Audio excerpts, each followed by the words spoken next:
Assalamualaikum warahmatullahi wabarakatuh.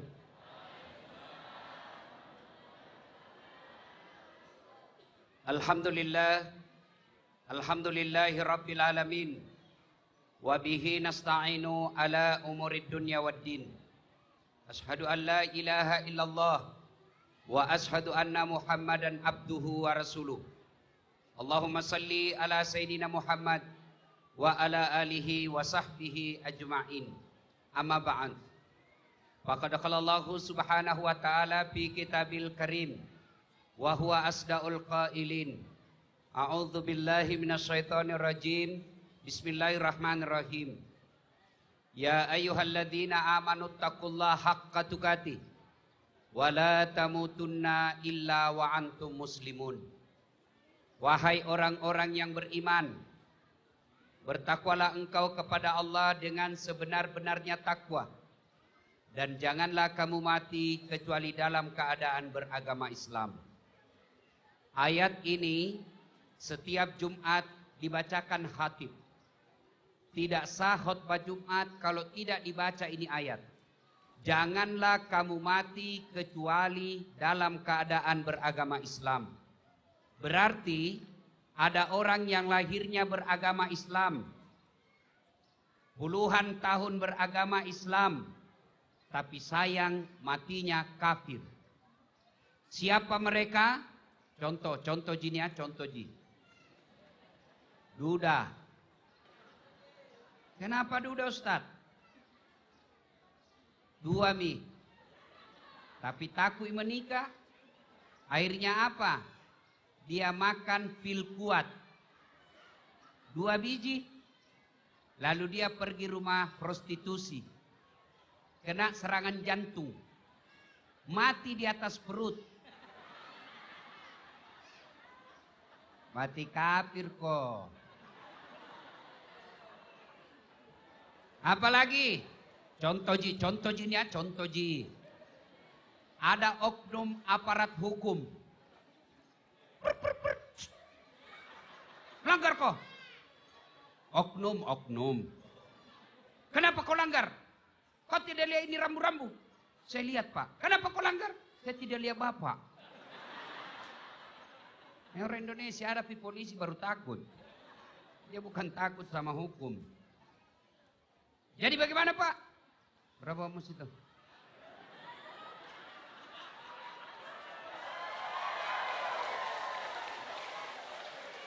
Oknum.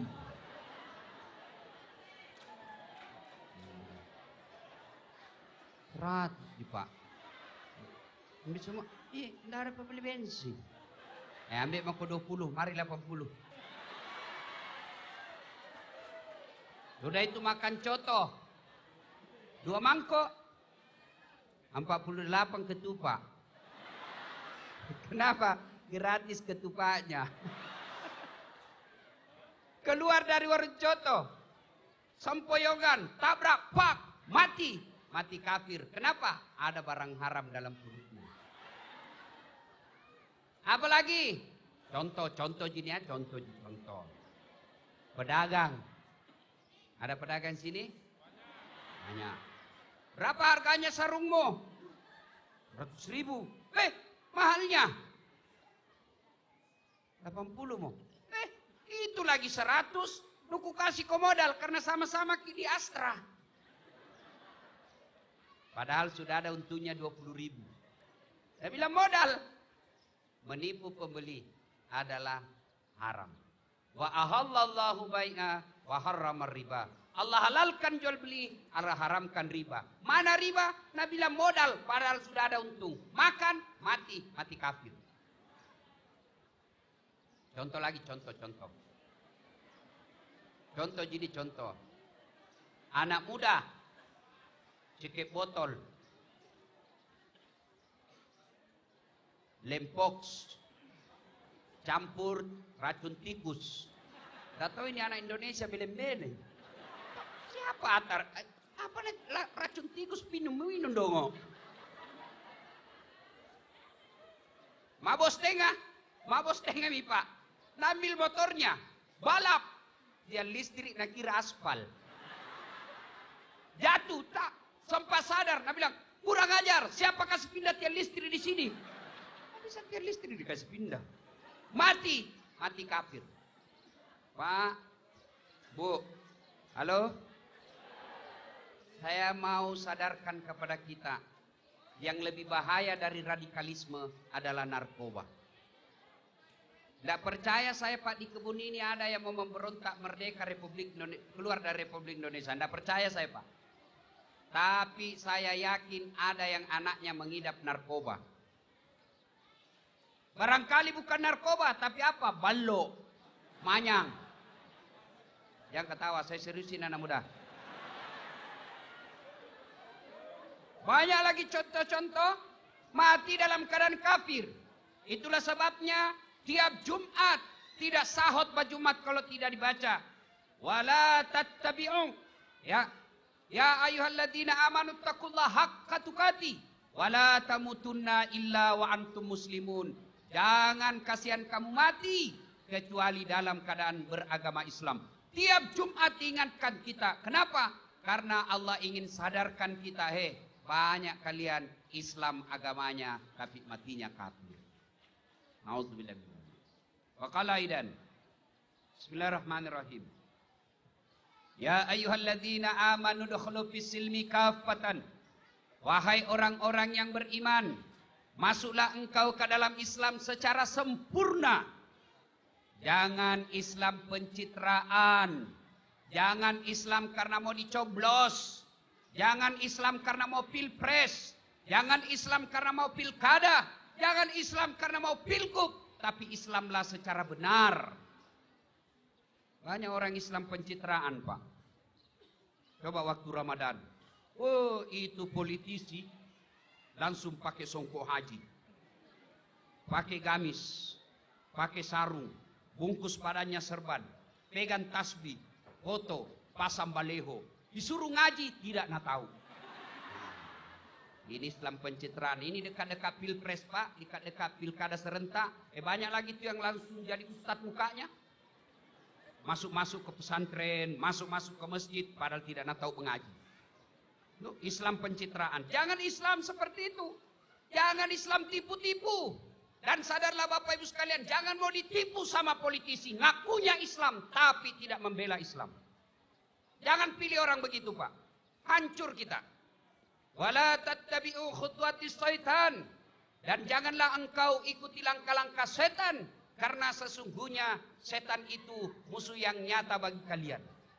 Nah, adakah setan di sini? Dulu waktu ku kecil Nabila mamaku, kok engkau tahu ceramah, lari mana ngi setanmu? Kalau ada orang ceramah, lari semua setan yang ada di sana. Kenapa? Kepanasan. Itu dulu waktu ku kecil. Dulu. Sekarang saat saya ceramah seperti ini, jangan pikir tidak ada setan di tengah-tengah kita. Ada setan, tapi bentuknya bukan pocong, bukan uka-uka, bukan popok, bukan parakang. Tapi apa setan yang ada di tengah-tengah kita? Bentuknya handphone.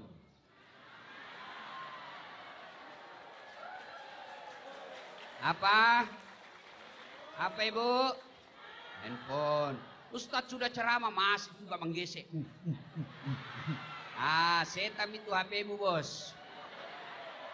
Simpan dulu HP, simpan dulu. Kita dengar ceramah. Ada juga yang pura-pura foto.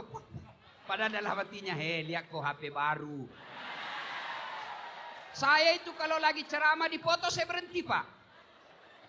Saya kalau lagi ceramah tiba-tiba ada yang foto, saya berhenti sejenak. Ambil gaya dulu.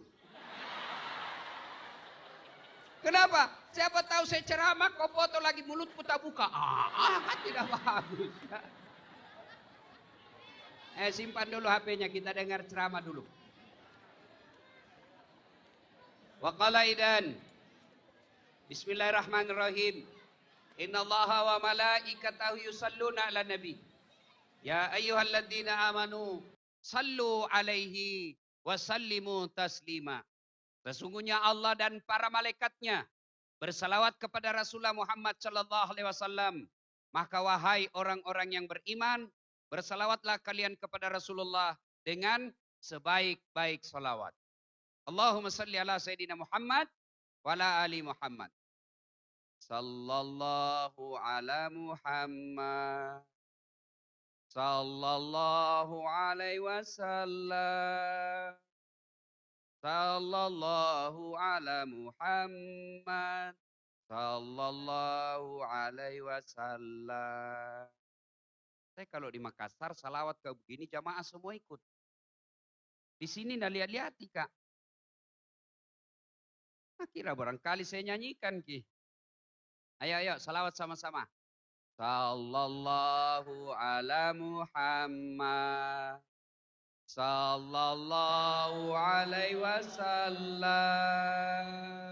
Sallallahu ala Muhammad. Sallallahu alaihi wasallam. Ibu-ibu yang saya berselawat, saya doakan kumpulkan bersama Rasulullah nanti. Ibu-ibu yang tidak bersalawat, saya doakan suaminya kawin lagi. Siapa suruh ndak salawat tadi?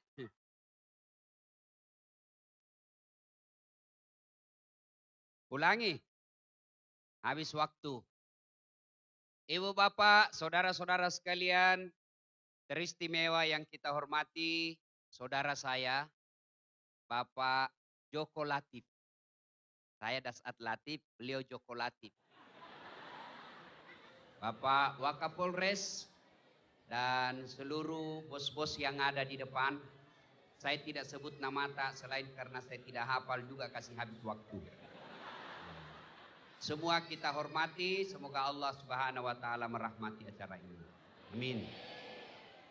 Alhamdulillah, Ramadan telah tuntas. Selesai sudah Ramadan. Biar mau bernangis darah, tidak bakal lagi Ramadan hari ini. Sudah lewat Ramadan. Alhamdulillah, banyak amal kita kumpul. Siang kita puasa.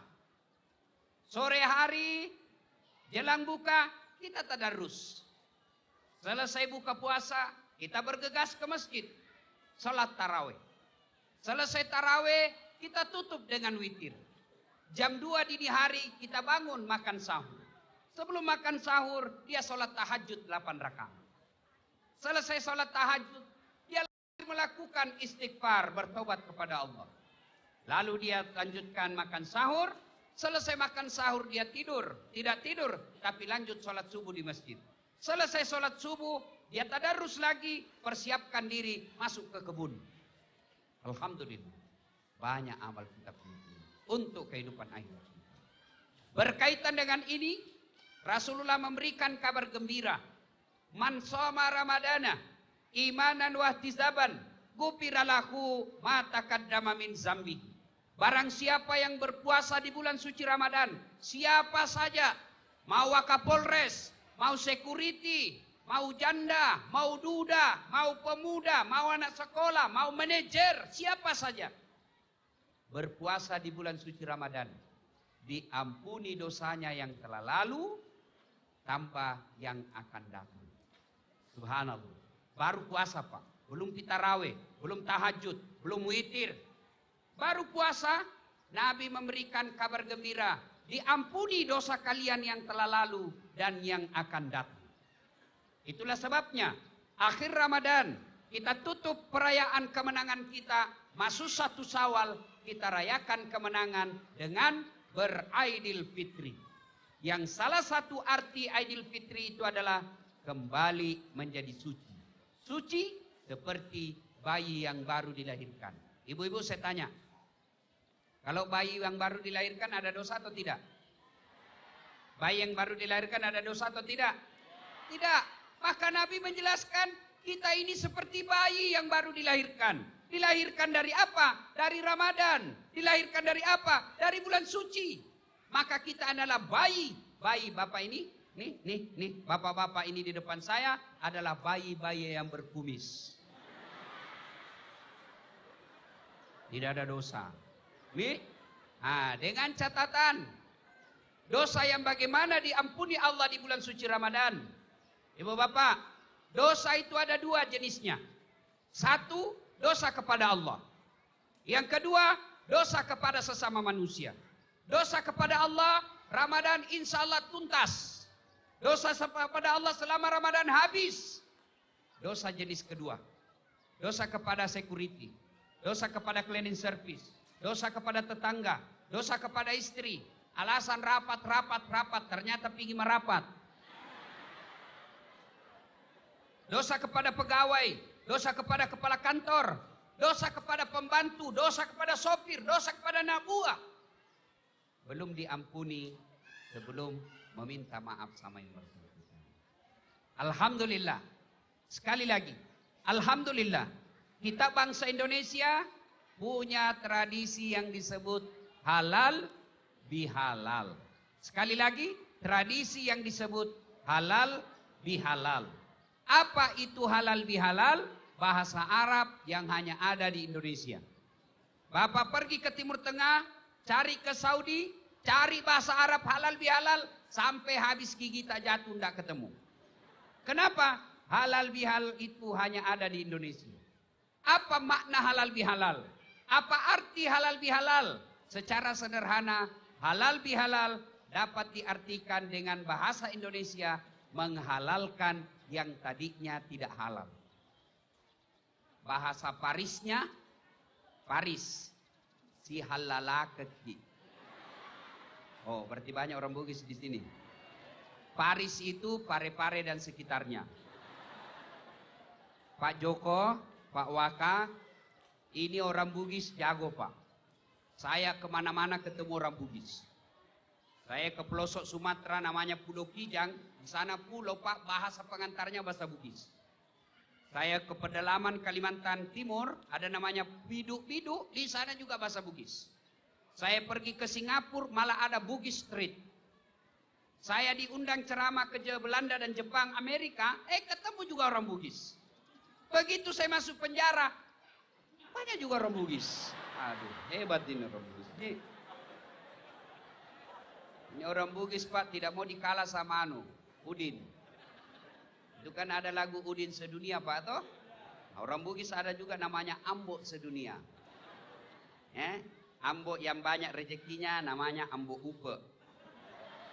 Ambok yang nguntun terus namanya Ambok Dalle. Ambok yang penjual berliang Ambok Intang. Ambok yang tidak pernah lolos Ambok Sakka. Ambok yang banyak di bengkel Ambok Tang.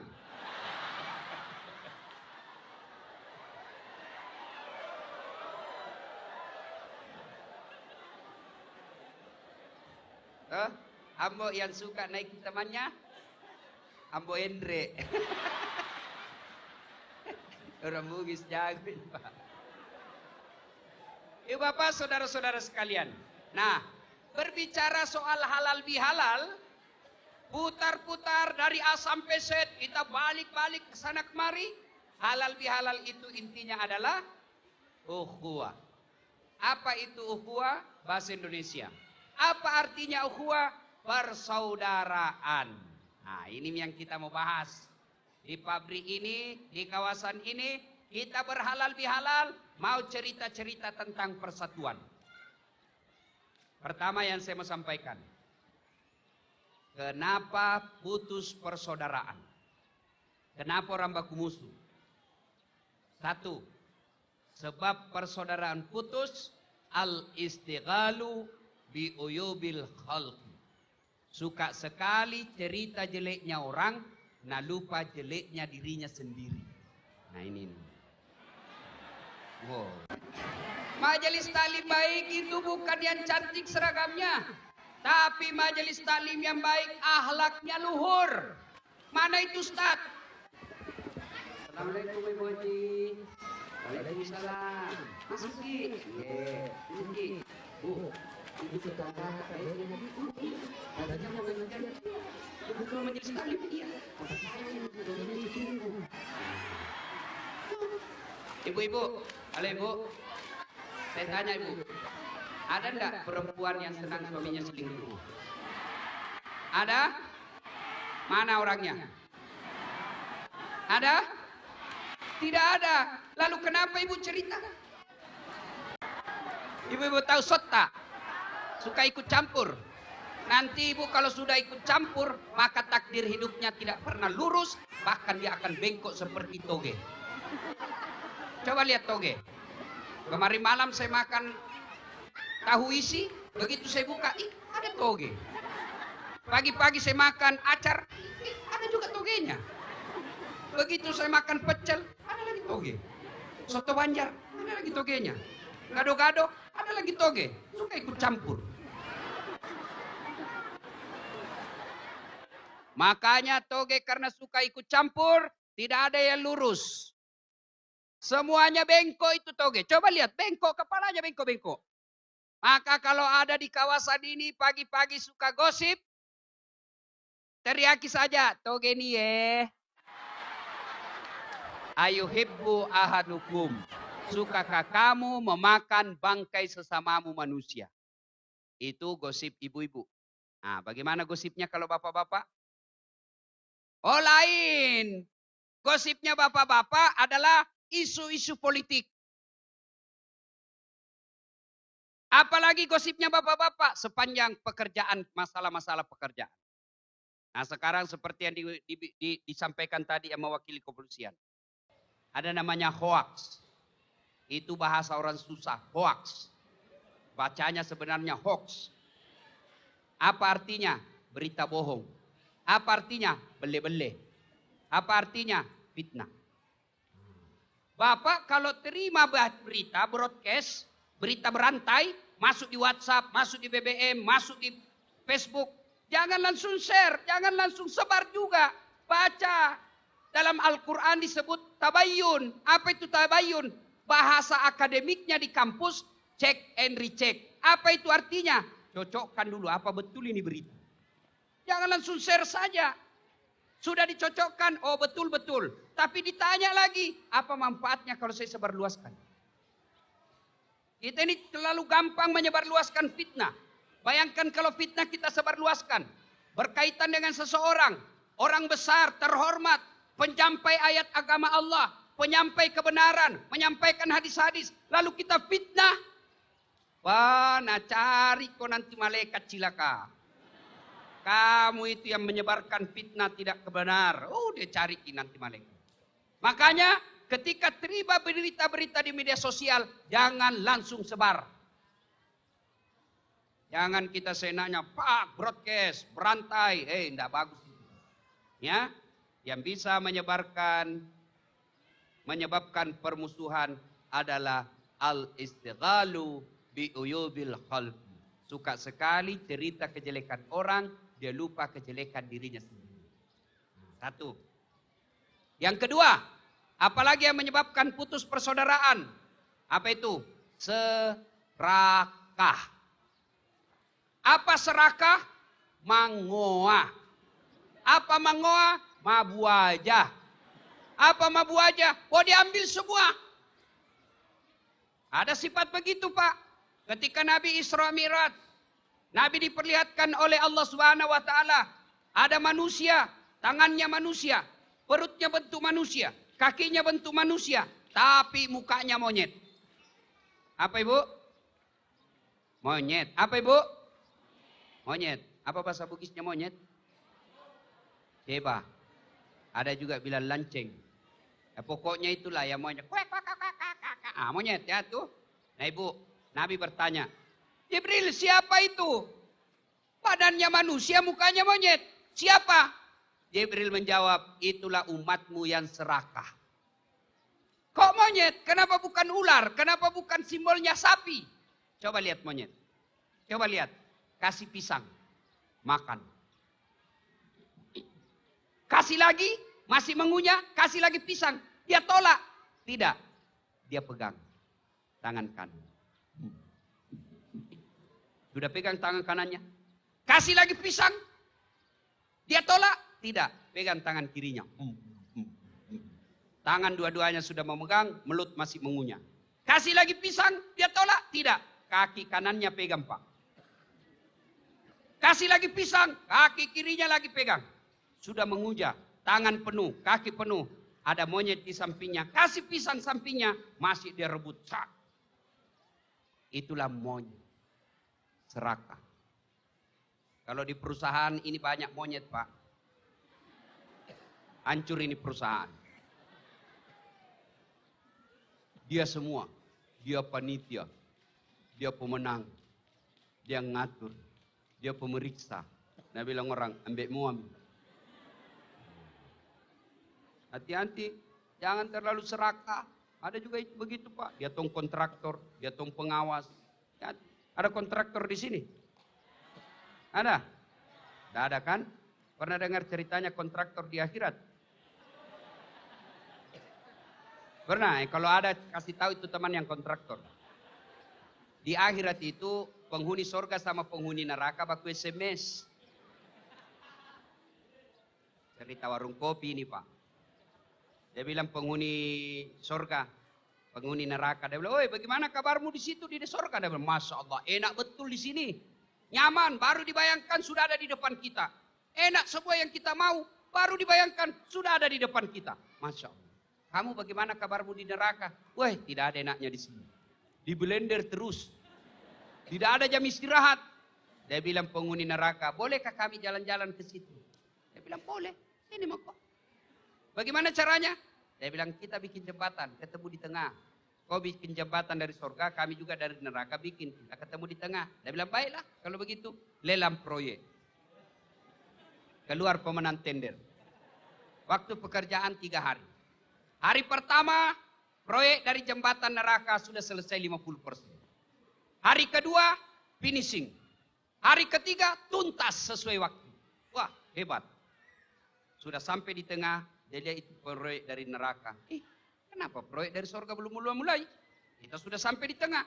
Teriaklah ini yang dari neraka, "Woi, kenapa belum kau mulai proyekmu? Kami sudah sampai ini." Dia bilang dari surga, "Bagaimana mau dimulai? Kontraktor, pengawas, pemborong, ada semua di situ."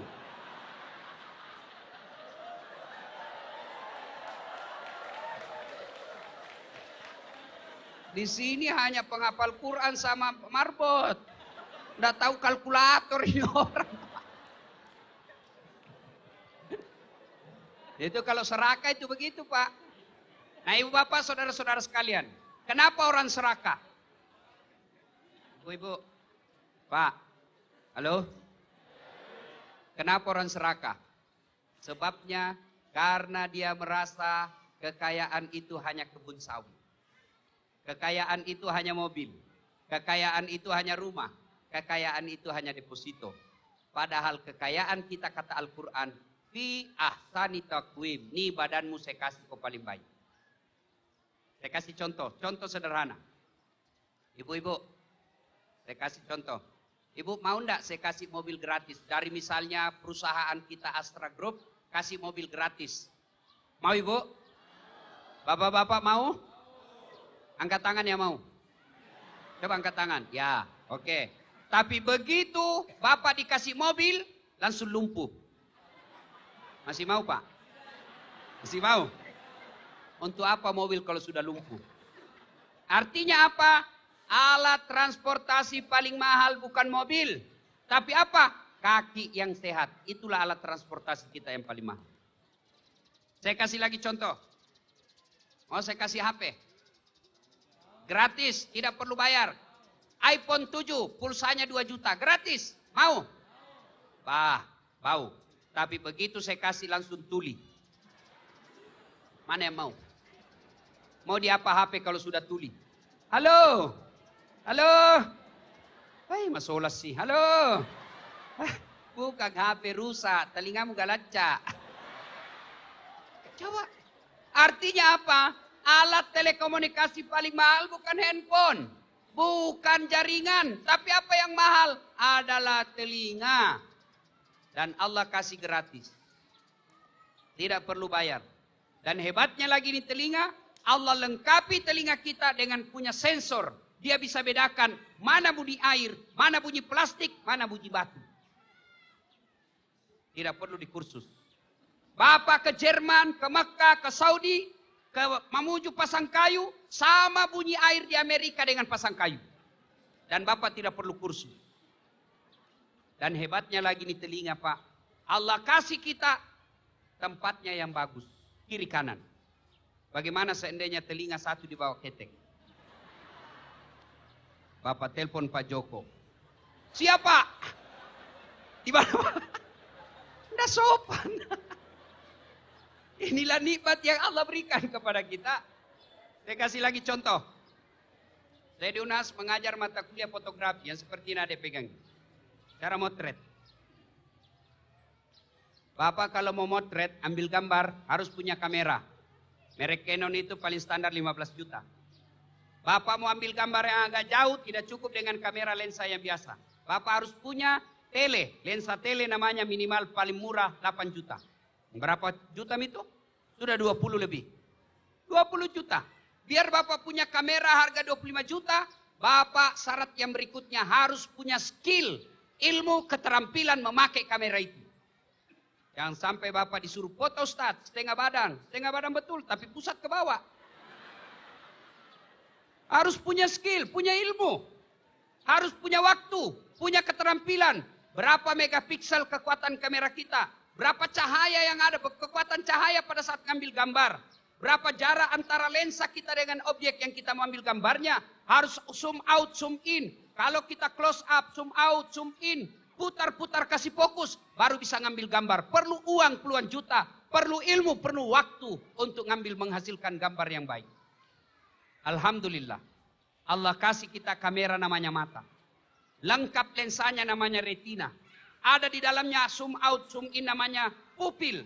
Bapak begitu buka, langsung fokus. Dan dia tidak perlu kita putar-putar mata.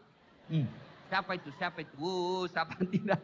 Dan hebatnya lagi nih mata, dia bisa bedakan mana istri, mana tetangga.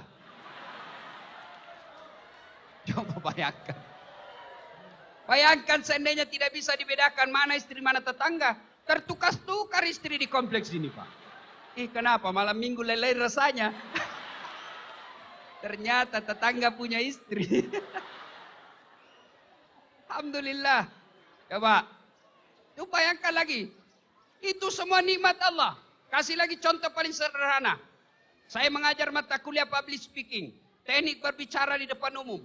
Begitu lagi praktikum, saya kaget. Kenapa? Ada mahasiswiku cewek, ada kawat di giginya. Pernah lihat yang ada kawat-kawat Pak? Modern sekarang Pak. Dulu itu pagar jadi kawat Pak. Kebun-kebun di pagar. Sekarang giginya ada pagar Pak. Modern atau linoi kasih. Tapi kalau mahasiswi masih wajar, cari jodoh. Tapi ibu-ibu sudah 50 tahun. Nih, tua cak kindi-kindi. Apa sudah ada anaknya pakai behel. Nih, talekang. Saya tanya lah itu mahasiswiku. Apa itu kau kawan lain? Namanya behel Ustaz. Saya bilang mahal itu. Dia bilang ini 17 juta. Kaget saya, satu kali umroh. Sipas saja di giginya Pak. Saya bilang, dek, jadi kok. Biar kau mau pasang behel harga 50 juta. Kalau Allah tidak kasih kau gigi, apa kau mau kawat? Artinya apa? Yang mahal itu bukan behel. Yang mahal itu bukan kawat gigi. Tapi apa yang mahal? Gigi yang mahal. Allah kasih kita gratis. Ibu tahu enggak, ada kawan saya Ustadz baru-baru tanam gigi. Bukan gigi palsu yang dicabut-cabut, yang ditanam. Berapa satu gigi? 22 juta. Satu gigi. Bapak Allah kasih 32 gigi gratis. Coba kalau disuruh beli Pak. 32 kali 22 juta. Sampai pensiun Bapak enggak bisa beli. Dan hebatnya lagi ini gigi Pak. Allah kasih tumbuhnya panjangnya dibatasi.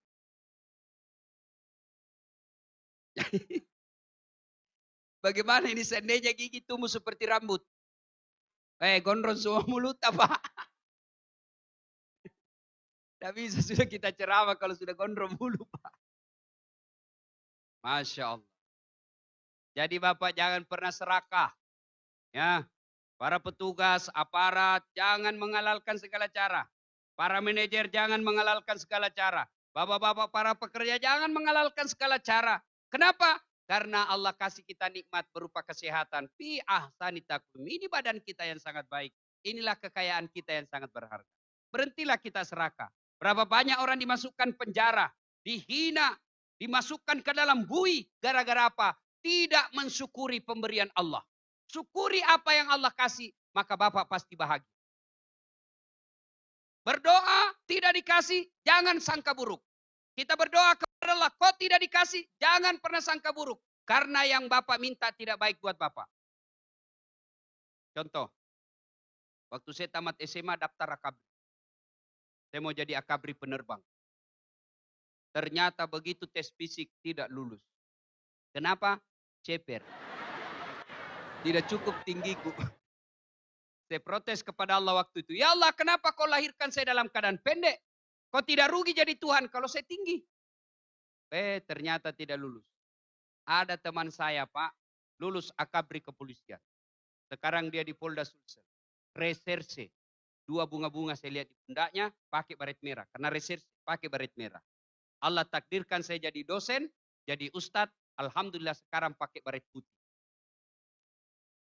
Tapi dengan baret putih yang saya pakai, mulai baret hitam sampai baret merah, ku caramai kau semua.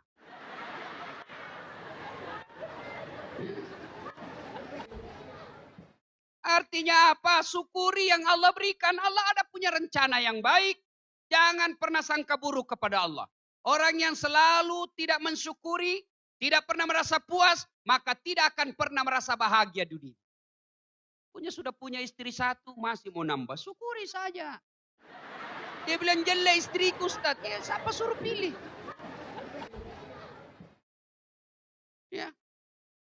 Bu, alhamdulillah. Ya, yang pertama, penyebab putus persaudaraan. Yang kedua, pertama tadi gosip. Yang kedua, serakah. Yang ketiga, sombong. Apa itu sombong? Apakah sombong pakai mahal-mahal? Belum tentu. Contoh, saya pakai baju mahal, krokodil. Cap buaya. Tahu, pernah lihat Ibu, krokodil, cap buaya? Pernah? Itu bedek kalau aslinya kepalanya menghadap ke dalam. Kalau keluar, itu palsu. Cap buaya, harga 1 juta misalnya. Apa sombong pakai itu? Belum tentu. Lalu kapan dia sombong? Nanti mengandung 2 unsur. 1, menganggap remeh orang lain. Yang kedua, menolak kebenaran. Baru disebut sombong. Contoh, pakai baju krokodil. 1,5 juta. 1,5 juta ini. Tidak bisa kau beli. Kamu bajumu, cakar. Itu sombong. Ibu pakai berlian silakan. Kalau perlu gantung di jidatnya, berlian. Tulis silakan, perhiasan, pakai semua emasnya. Silakan. Nanti ibu sombong kalau lihat, saya asli, kamu palsu. Itu sombong. Pakaian mahal belum tentu membuat sombong. Nanti sombong kalau dia meremehkan orang lain. Saya kadang-kala diprotes saudara saya, kenapa beli mahal-mahal? Kenapa pakai yang mahal-mahal? Itu apa? Saya bilang supaya mengangkat derajat dan martabat ustadz. Sekarang ini ustadz kadang-kala diremehkan. Coba Maki, lebih kita hormati artis. Kalau kita ngundang artis, telepon dulu manajernya. Sudah sepakat waktunya, ada namanya blocking time. Transfer memang dulu, harga panjar. Sudah itu, datanglah bertiga. Apa dia minta? Tiketnya bisnis kelas. Dari bandara ke lokasi acara dijemput, ada mobil foreder, ada tentara, ada polisi mengawal. Sampai di lokasi apa nak bawakan Ki? Alamat palsu. Dia goyanglah badannya. Tidak, roknya rok pendek, kelihatan pahanya, kelihatan dadanya. Nggak nak kasih pegang Ki juga, Pak, nak pakai Cina-Cina mi. Ada pun. Dia goyanglah di badan situ, Pak. Selesai dikasih uang 50 juta pulang ke Jakarta. Sampai di Jakarta dia pakai narkoba, dia pakai berzina. Uang 50 juta habis. Sekalinya kita butuhkan ustadz. Mau masuk rumah baru dia telepon ojek. Mas jemput Pak Imam. Naik motor Pak. Rusak lagi standar kakinya 1. Terpaksa tergantung kakinya Pak Imam di belakang. 2 kilo dijemput. Begitu kilo kedua hujan keras. 1 mantel diduai. Saya bilang, Pak Imam, masih lama dek, sedikit sabar Ustaz. Sampai di rumah 2 jam dia barasanji. Sallallahu alaihi Muhammad. Kepanasan karena tidak ada kipas. Sallallahu alaihi wasallam. Masya Allah. Pulang dikasih apa? Uang 30.000. Dikusuk-kusuk lagi. Tapi Pak Imam, kenapa kok kasih begitu? Bagaimana anak kita mau jadi mubalik? Gimana anak kita mau dihormati? Gimana kita mau belajar agama? Kadang kita tidak menghormati ulama. Coba. Saya bilang suaminya, kenapa begitu jika kasih 30.000? 2 jam itu berdoa. Kehujanan datang. Saya bilang istrinya, ya sudah tampai pisang 2 sisir.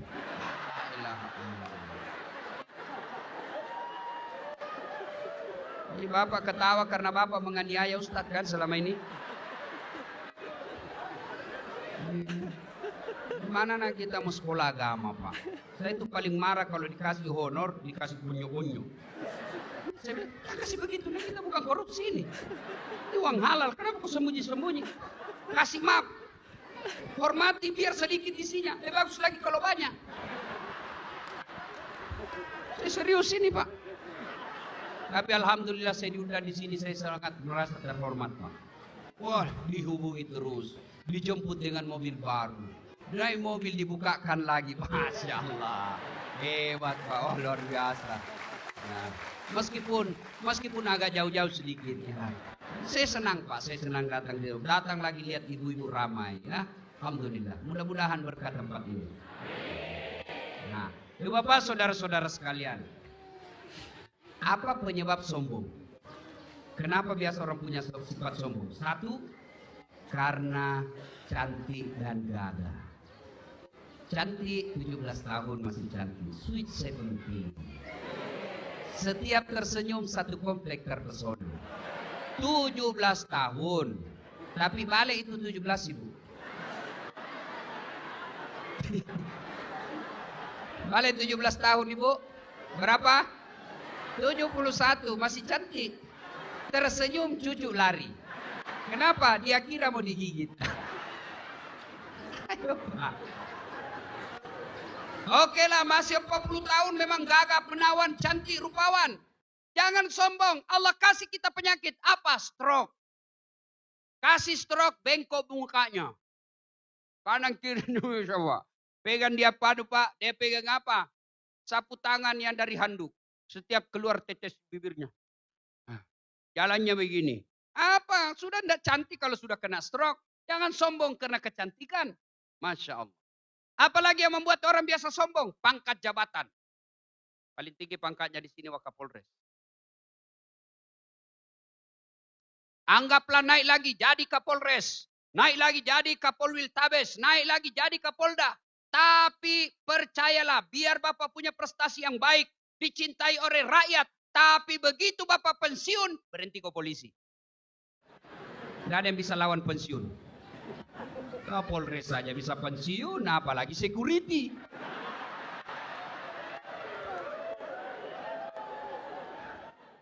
Nah, sombong. Pangkat jabatan semua hilang. Kapan? Ketika pensiun. Tidak ada yang bisa lawan itu pensiun. Apalagi yang membuat orang kadang-kala sombong. Apa? Ilmu. Mana ciri-ciri ilmuwan sombong? Tidak mau menerima pendapat orang lain. Karena banyak ustadz. Baca satu buku dia salahkan semua orang lain. Jangan. Bagi ada kalau saudara-saudara aktivis dakwah di sini, penceramah yang baik, jangan menyalahkan pendapatnya orang. Kita kadang-kala bertengkar, kadang-kala bermusuhan, kadang-kala berfitnah-fitnahan. Gara-gara apa? Kita tidak mau menerima perbedaan. Ada juga itu ustadz begitu. Ceramah neraka saja nak cerita. Ahli bid'ah masuk neraka, ditusuk lehermu. Digunting lidahmu, tusuk pantat, keluar di bibirmu. Dia bilang, tidak mudah, jamaah kopi miskin, dia bikin takut-takut. Juga Ustaz begitu. Dia tidak kunut, dia salahkan yang kunut. Bid'ah barasanji, bid'ah halal bihalal, tidak pernah pada zaman Nabi. Betul halal bihalal tidak pernah sama Nabi. Maulid tidak pernah sama Nabi. Isra Mi'raj juga tidak pernah sama Nabi. Betul, tapi hati-hati. Ada yang tidak ada pada zaman Nabi tapi harus kita lakukan sekarang. Untuk apa? Kepentingan syiar dan memberikan dakwah kepada masyarakat. Saya pernah ketemu ceramah begini Pak. Saya pergi ceramah, Tiba-tiba masuk waktu asar, saya singgah di masjid.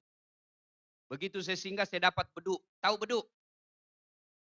Dia bungkus kain. Dibungkus kain itu beduk. Saya tanya itu ustadznya. Gampang dibungkus? Ini bid'ah. Tidak ada pada zaman Nabi. Dia tidak tahu saya ustadz. Bid'ah. Oh iya. Ketemulah. Begitu tiba waktu sholat, dia azan.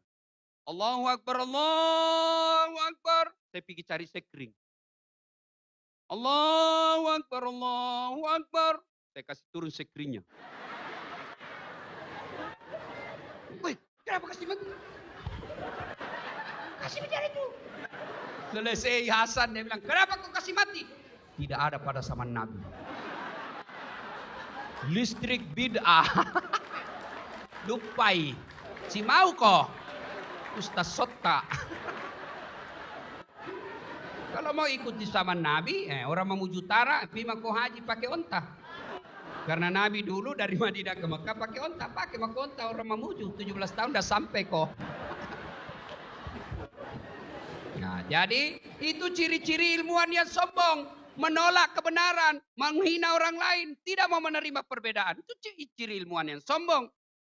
Banyak gelar, membuat orang sombong. Seperti Ustadz Dasad ini kan banyak sekali gelarnya. Tapi masih ada satu ini kurang. Itu di belakangnya MSc masih ada PhD. Ustadz ini 2 doktornya. Satu doktor ilmu politik, satu doktor hukum Islam. SOS, SAG, Dr. Dasat Latif, SOS, SAG, MSc, PhD. Banyak gelar, apa membuat sombong? Tidak boleh membuat orang sombong. Bersyukur, bangga, silakan, tapi jangan menganggap sombong. Ilmuwan sombong, jangan Pak. Apa? Nah kasih pikun ke Tuhan.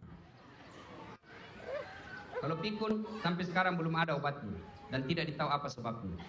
Coba, ada orang Pak, ini cerita ini, tidak tahu benar atau tidak. Pengajar. Begitu pensiun mulai pikun-pikun. Pergi mengajar, diprotes sama istrinya. Pak, selama ini Bapak kalau pergi ngajar, Bapak cium-cium jidat saya. Ini sudah hampir 2 minggu, tidak pernah lagi kau cium saya. Lalu sudah bilang suaminya, astagfirullah. Siapa saya cium selama ini? Hampir 2 minggu. Siapa saya cium selama ini? Ternyata pembantunya Pak. Orang kalau pikun, tak bisa dibedakan mana istri, mana pembantu. Bapak juga jangan modus, pura-pura pikun. Ya serobot pembantunya. Nah ibu bapak, saudara-saudara sekalian. Itulah beberapa penyebab putusnya persaudaraan. Nah sekarang, kalau putus persaudaraan apa bahayanya? Kalau dalam grup kita ini diselebes satu, bermusuh-musuhan, berpecah belah, apa resikonya? Percayalah perusahaan kita lambat laun pasti bangkrut. Kalau kita bermusuh-musuhan. Nabi jelaskan umatku ini atau kita dengan menjamakan selebes satu ini seperti badan. Coba lihat badan kita kata Nabi. Tangan kanan gatal tanpa disuruh kiri yang garuk. Tangan kiri yang gatal tanpa diundang kanan yang garuk. Coba. Gatal dua-duanya kerja sama. Badan kita coba lihat kompaknya. Jalan malam-malam anak muda. Pergi jalan tiba-tiba tahantuk kakinya. Bah! Kaki tahantuk otomatis mulut langsung teriak. Wih kasihan kakinya. Tiba-tiba tangan kita mengulus-ulus. Mulut kita meniup. Oh. Padahal kaki tahantuk. Tidak ada orang jalan tahantuk kakinya. Langsung dia bilang mulutnya. Rasa kok. Siapa suruh kau pergi jalan kah? Tidak ada Pak. Begini mestinya kita diselebes satu. 7 PT kita saling menopang. Satu sakit yang lain ikut merasakan. Kalau perusahaan kita ini contohlah seperti badan. Saya kasih contoh. Terjadi unjuk rasa di negeri Jasmania. Kenapa dia unjuk rasa? Karena ada sangka buruk. Mulut berkata, tangan, mulai sekarang saya tidak mau mengunyah suapanmu. Kenapa? Setengah mati saya mengunyah. Kenapa perut yang kenyang? Kata tangan, sampean betul. Setengah mati kusuap kau, kenapa perut yang kenyang sendiri? Kata kaki, sampean semua benar. Saya setengah mati melangkah, cari ke sana kemari. Kenapa perut kenyang? Kata mata, semua kalian benar. Saya setengah mati cari mana yang manis, mana yang pedas. Kenapa perut sendiri yang kenyang? Akhirnya rapat darurat. Musyawarah. buruh, pekerja, asosiasi pekerja. Rapat, hasil rapat menyepakati mulai hari ini mogok makan. Hari pertama tangan tidak mau menyuap, mulut tidak mau mengunyah, mata tidak mau mencari, kaki tidak mau melangkah. Kenapa? Karena dia protes kenapa perut kenyang sendiri. Hari pertama masih bisa bertahan. Hari kedua mulai loyo. Hari ketiga mata pun sudah tidak bisa berkedip. Rapat darurat lagi. Kata tangan, saudara sekalian, betul saya suap mulut. Kata mulut, betul saya mengunyah. Kata kaki, betul saya melangkah. Kata mata, betul saya mencari. Betul perut kenyang, tapi dia tidak kenyang sendiri.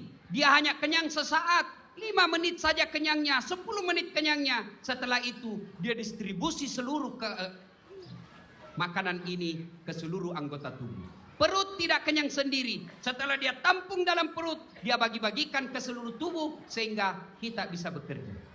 Kesimpulan rapat, mulai hari ini mogok berhenti. Kenapa? Merugikan diri sendiri. Coba ini dibawalah di perusahaan kita di Celebes 1. Ya. Kalau bapak-bapak mogok, percayalah bukan Dasat Latif yang rugi. Kalau perusahaan ini banyak yang baku musuh, baku hantam, percayalah bukan orang di Makassar yang rugi. Tapi siapa? Mereka yang rugi adalah mereka yang ada dalam lingkungan Celebes 1. Oleh karena itu, mari kerjasama. Bagaimana kerjasamanya? Seperti ini. Tangan kanan sakit, tangan kiri yang gatal. Tangan kiri yang gatal, tangan kanan yang gatal. Bagaimana caranya? Jangan bos merasa lebih hebat dari anak buah. Karena bisa jadi anak buah, bos karena ada anak buah. Di tempat kita ini, kenapa ini ceramah enak didengar? Karena ada pendengar dan ada penceramah dan ada MC. Bagaimanapun hebatnya saya ceramah, menggelegar, meyakinkan, ayat hadis saya sampaikan.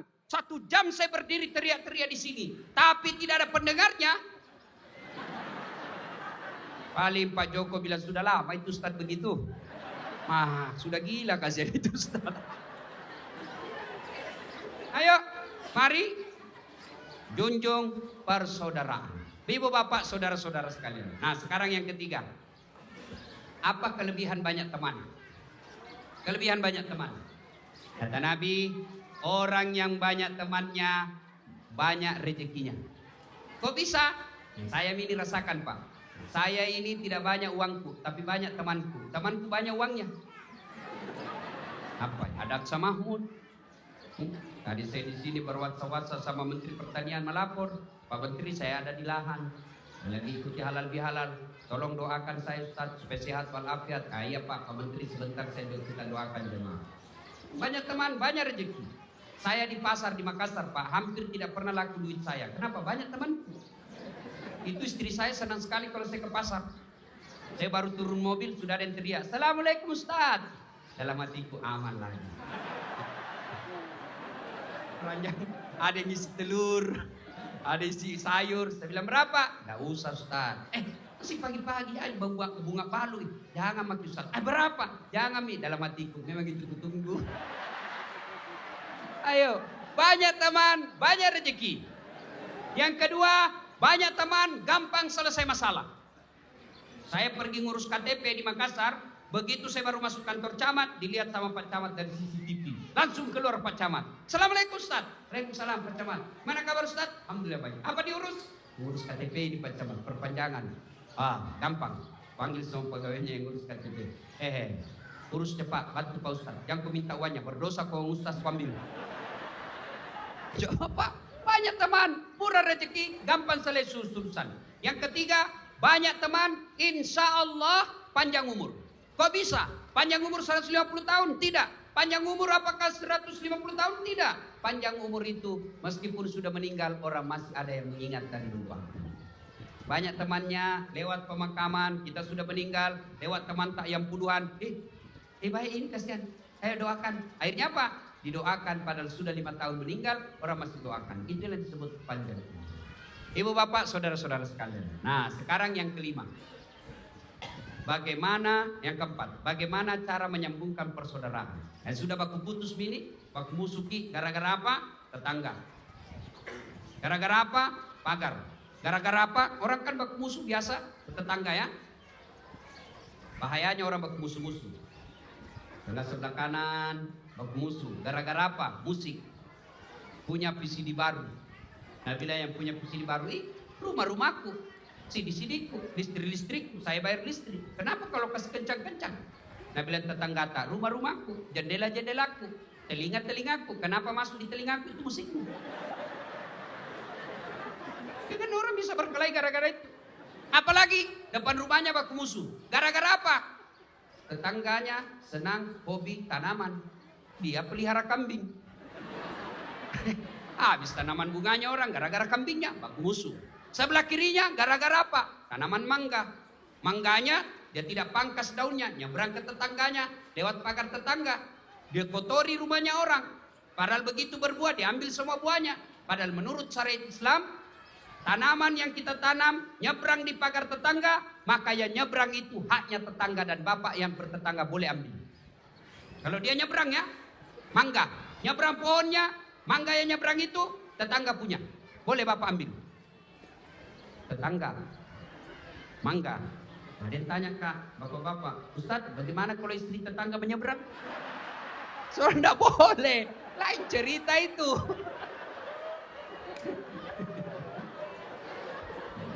Ibu bapak, saudara-saudara sekalian.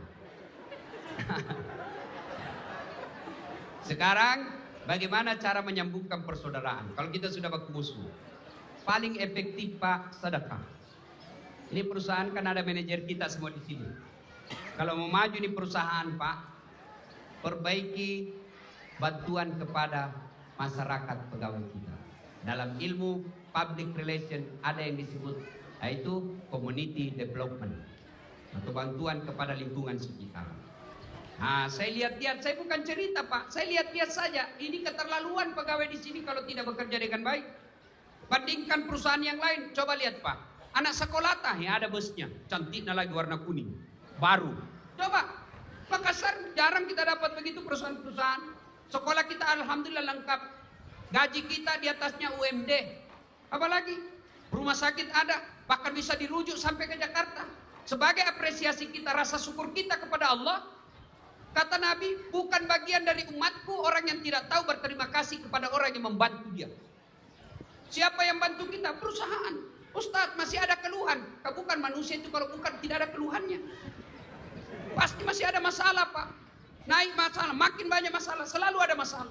Tapi alhamdulillah perusahaan ikut serta membantu menyelesaikan masalah. Dan percaya Pak, tidak ada orang tidak ada masalahnya. Bohong itu kalau tidak ada masalahnya. Saya kasih contoh, bapak-bapak, istri cantik, kita kira bukan masalah. Oh, istri cantik Pak, nagoda orang. Apalagi kalau suaminya jelek, lebih masalah lagi Pak. Istri cantik masalah, berarti bagus kalau jelek istri. Jelek istri, nah hina orang. Masalah, kita lagi malu jalan sama dia. Yolono, depan mako saya menyusul. Istri cantik masalah, istri jelek masalah, berarti bagus kalau tidak ada istri. Kesepian Pak. Berarti bagus kalau banyak istri, Pak lebih masalah lagi. Nah telepon kita mantap, weh ada di sini di pasar istrimu, aku tarik rambut istri muda, istri tua.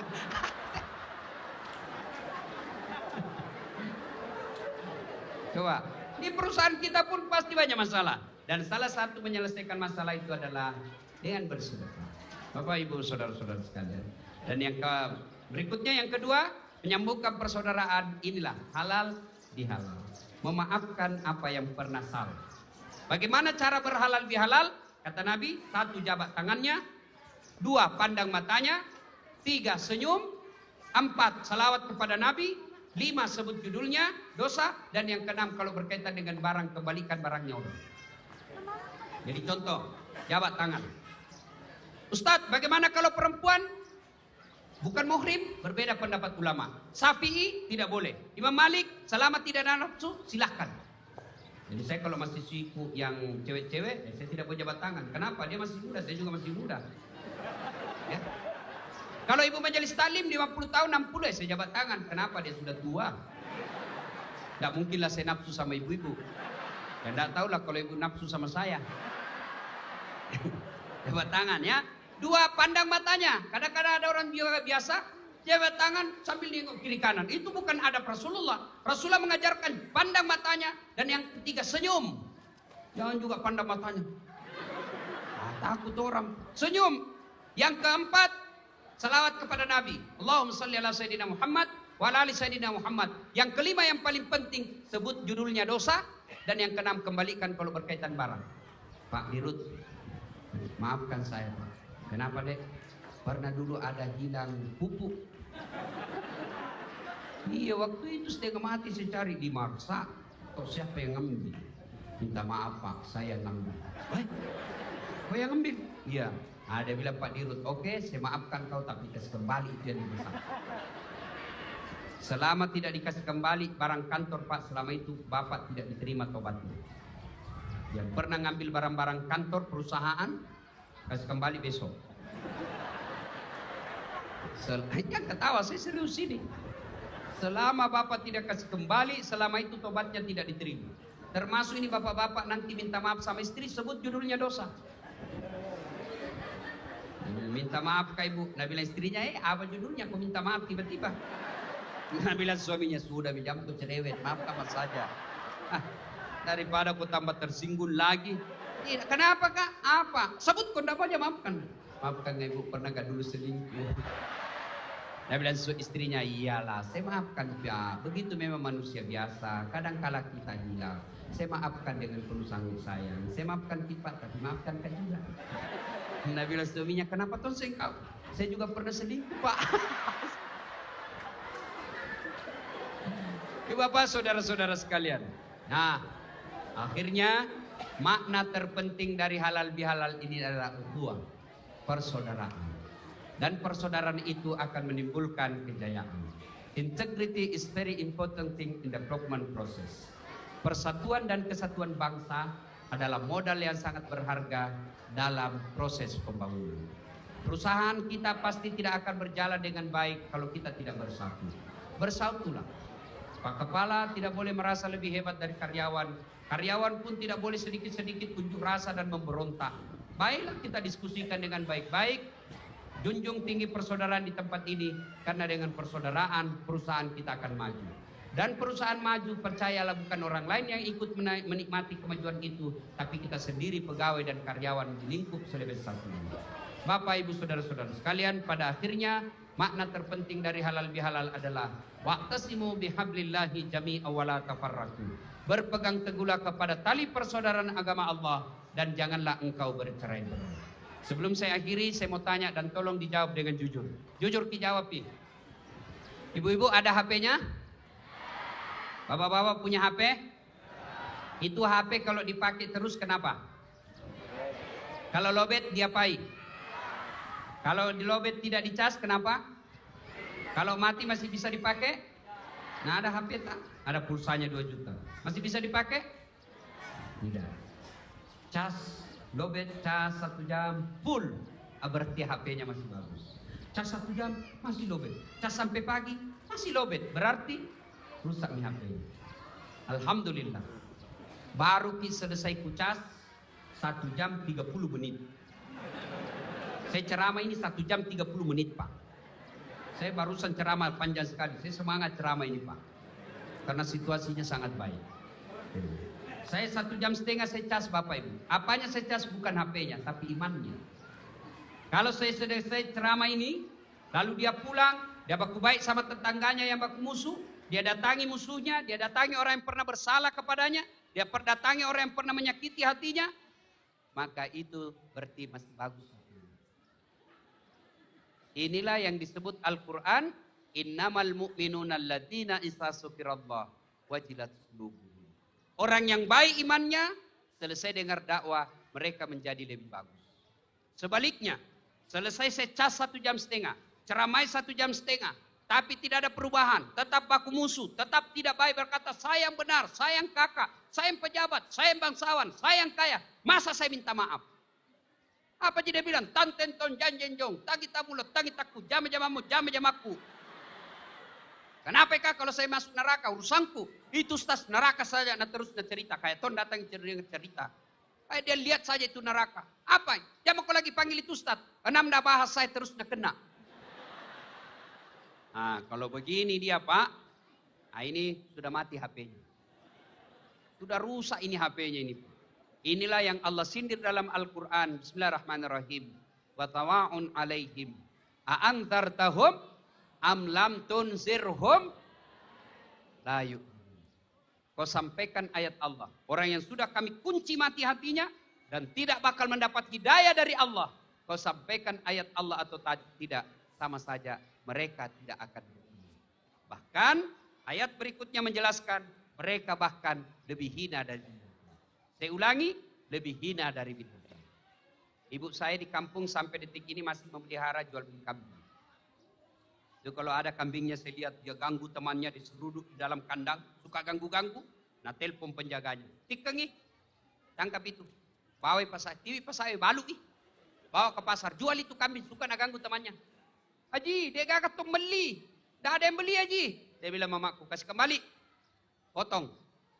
Kita makan sama-sama. Isi perutnya bikin coto. Dagingnya bikin sate kambing. Bikin kari. Tulang-tulangnya bikin konro. Ekornya sop buntut. Kakinya sop kikil. Lidahnya sop lidah. Tanduknya perhiasan. Kulitnya jadi perhiasan. Kambing suka ganggu orang. Jual. Tidak ada yang beli. Potong kita makan sama-sama. Kambing. Tapi kalau ada warga selebet satu. Tidak jujur. Malas kerja, suka mabuk-mabuk, jelek mukanya, bau keteknya, busuk mulutnya. Mau diapa ibu? Ini siapa mau makan? Ayo, jual? Siapa mau beli? Bikin susah. Inilah yang Allah sindir, mereka lebih hina. Kehadiran kita di tempat ini berusaha agar kita tidak lebih hina. Mari rapatkan persaudaraan.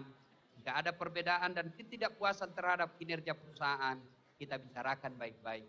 Insya Allah perusahaan ada solusi untuk kita semua. Demikian sebelum kita akhiri, mari kita kirimkan suratul Fatihah kepada Rasulullah Muhammad SAW. Mohon izin keikhlasannya untuk almarhum bapak saya. Ila hadratin Nabi Mustafa Muhammad SAW, summa hususil ruhil almarhum Abdul Latif bin Syabko. Al-Fatihah.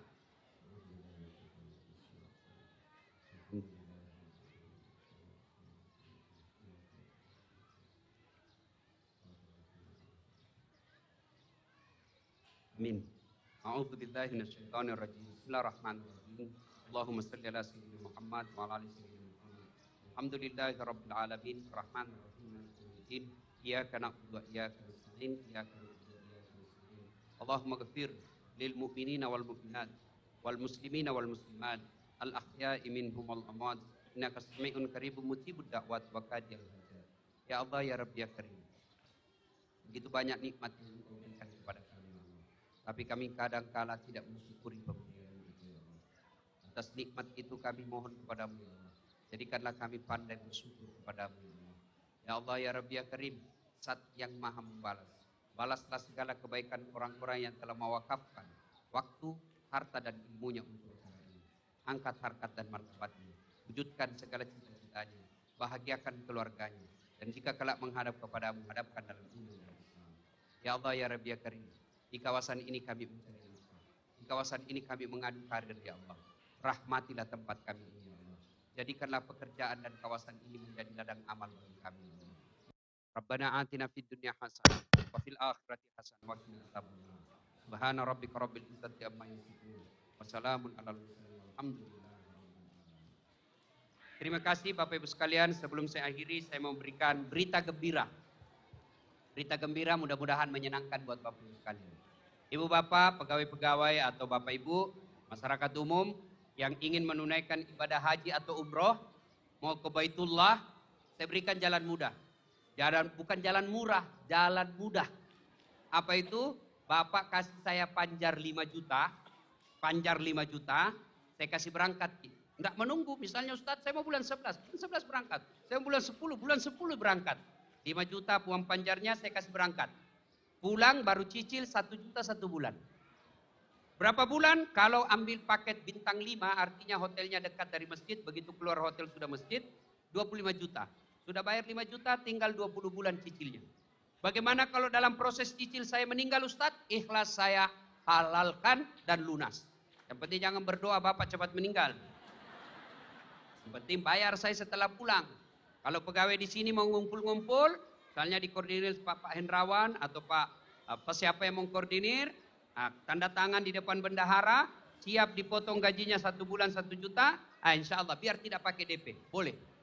Ya, ada yang murah Ustadz, baca berita ini TV kemarin, ada travel di Jakarta, tutup oleh OJK, dilarang beroperasi dan cabut izinnya, gara-gara jual paket 15 juta. Tidak bisa berangkat, jamaahnya lebih 15 juta. Akhirnya utangnya apa? 350 miliar bangkrut. Jamaah yang sudah terlanjur bayar tidak bisa dibayar. Memang murah, murah itu penuh resiko. Resikonya apa? Dijanji hotel, tahu-taunya kasih apartemen. Janjinya 12 hari, tahu-taunya 9 hari, 3 hari perjalanan. Janjinya jamaahnya 200, dia lapor catering 100. Akhirnya kurang makanan. Kita masih mau tinggal berdoa di masjid. Nah bilang teman tak buru-buru kok cepat kok habis kok nasi. Ya, kalau tertarik, saya punya izin Pak resmi, ada izinnya. Makassar hanya 4 yang punya izin, yang lain itu tidak punya izin. Ya, salah satu saya punya, namanya PT Gelora Indah Perdana, Jalan Kakak Tua nomor 30. Tertarik, silakan hubungi nomor kontak di bawah ini. Yang catat saya doakan segera berangkat. Yang tidak catat dan tidak save di nomornya berangkat tapi masih lama. Nah, nomor 081 21 22 22 298. Saya ulang 081 21 2-nya 5 kali 2 2 2 2 2 98. Itu juga nomor kalau ada Bapak mau tanya masalah agama. Dasat lat. Demikian, lebih dan kurangnya mohon dimaafkan. Nun wal kalam ya masrun. Billahi fi sabilil haq. Assalamualaikum warahmatullahi wabarakatuh.